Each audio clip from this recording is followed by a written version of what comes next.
Okay, sometimes when we have reactions involving gases, we specifically define our equilibrium constant as K sub P versus just a regular K, which we sometimes use. And sometimes we specify K sub C if we're using our molarity to account for those concentrations. So if I do K sub P, all that means is that I'm going to represent my concentrations in terms of partial pressures. So if I have a reaction, again, like A plus B going to C plus D.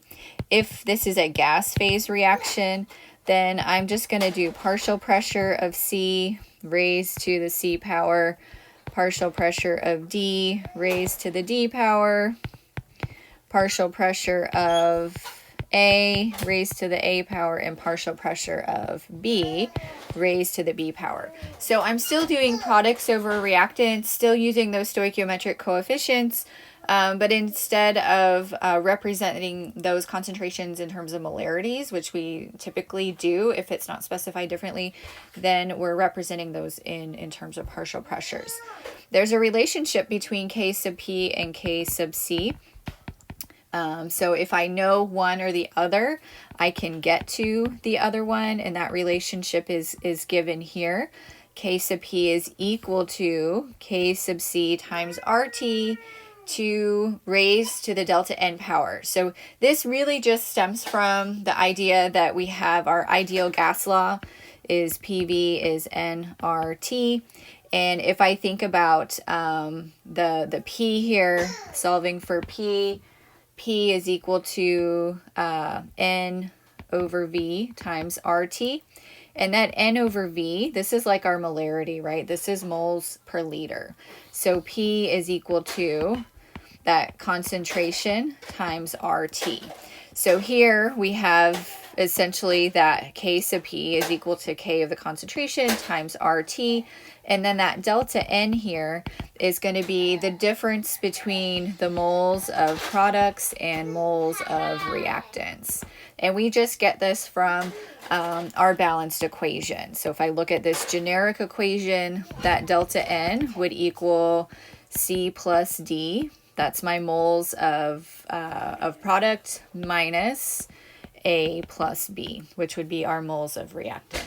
So sometimes this is a useful equation. If you have one equilibrium constant, you need to get to the other one. This is a equation that you can pull out and use.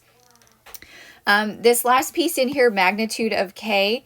So knowing whether K is big or small is going to allow us to, I'm going to scoot this down here, allows us to assess just generally, is the reaction going to go forward, backward, or reverse? So if we have K equals 1, and then I'll say K equals big, and K equals small, right? So I can have K equal to 1, K a really big number, or K a really small number. And so if we think about what this means, K is that products over reactants, and that's that equilibrium concentration. So if K is a really big number, then it means that concentration of products is really big and concentration of reactants is small. So this means that equilibrium is going to move to the right, that the reaction as written is going to proceed to making a lot of product as it's written.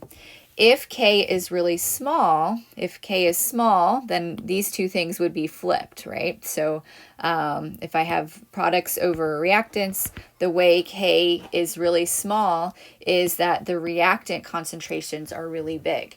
So if the reactant concentrations are really big, then that means my reaction is going to favor the left. So we can say move to the left. We also can represent these as, let's say move to the left. We can say this is reactant favored, because that's the thing I'm going to have the most of. And if K is big, it's going to be product favored. So if I see something K is 1.5 times 10 to the 5th, then I know that's a big number. So it's bigger than 1. It's a big number. That means that reaction is going to be product favored. I'm going to make a lot of product. It's going to move in that forward direction. If I see K is small, like 4.5 times 10 to the negative 5th, then I know that I'm going to have lots of reactant present, not a lot of product. And so that that reaction is going to be reactant favored. It's not going to proceed from reactant to product as written. So we'll come back to this in context of this thing called a reaction quotient, which I'll introduce in the next packet. But it's a good just sort of conceptual thing to recognize that if K is a big number, it tells you you're going to make a lot of product as the reaction is written. K is a small number, you're going to make or keep a lot of reactant as that reaction.